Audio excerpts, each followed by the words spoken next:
Welcome back.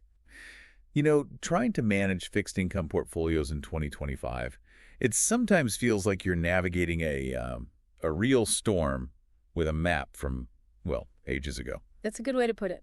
The U.S. fixed income market is just such a complex backdrop right now. You've got the heightened volatility, all this policy uncertainty, and credit spreads are so tight. Historically tight, yeah. Exactly. Makes it really hard to find decent yield without, taking on way too much risk. And in this kind of environment, the old way, just sort of picking bonds one by one, it feels like it's just not cutting it anymore. It really isn't sufficient, no. So for today's deep dive, we're exploring why integrating portfolio optimization before you even think about trading isn't just like a nice to have. It's foundational. It's foundational, yeah.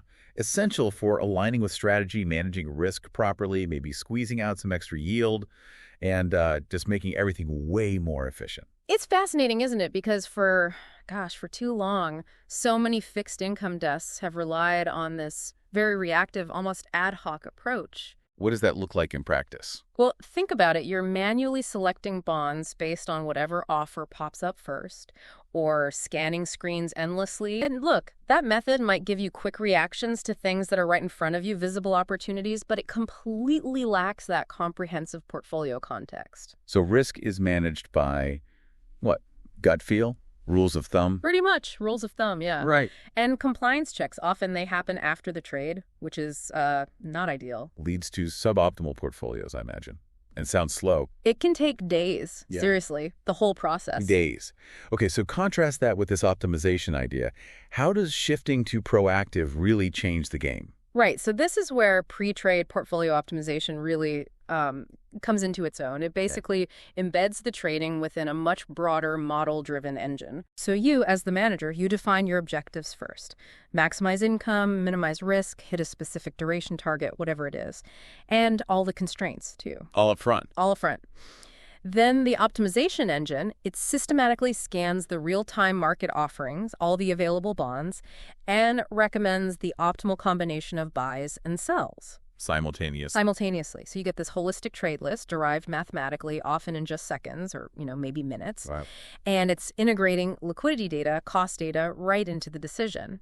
So the outcome truly matches the client's full strategy and maximizes that risk-adjusted objective. Okay, that sounds powerful for, say, starting a new portfolio from scratch. Right. But what about advisors managing portfolios that have been around for years? With history, embedded gains, tax issues. Great question. And yeah, there are really two main paths here with optimization. One is exactly what you said, generating an entirely new portfolio. Kind of a blank slate. Right, clean sheet. Ideal for new clients, big strategy shift, lets you budget risk precisely. And studies, they suggest you could see like a 15 to 25% improvement in risk-adjusted returns there. That's significant. It's a game changer, yeah. But the second path is optimizing an existing portfolio. And this is absolutely crucial for ongoing relationships, especially those tax-sensitive accounts you mentioned. Okay, so it works around what's already there. Exactly. It has to consider existing positions, those embedded gains or losses, transaction costs, all of it. But even with those constraints, you can still get meaningful improvements, typically in the range of, say, 5 to 15% performance gain.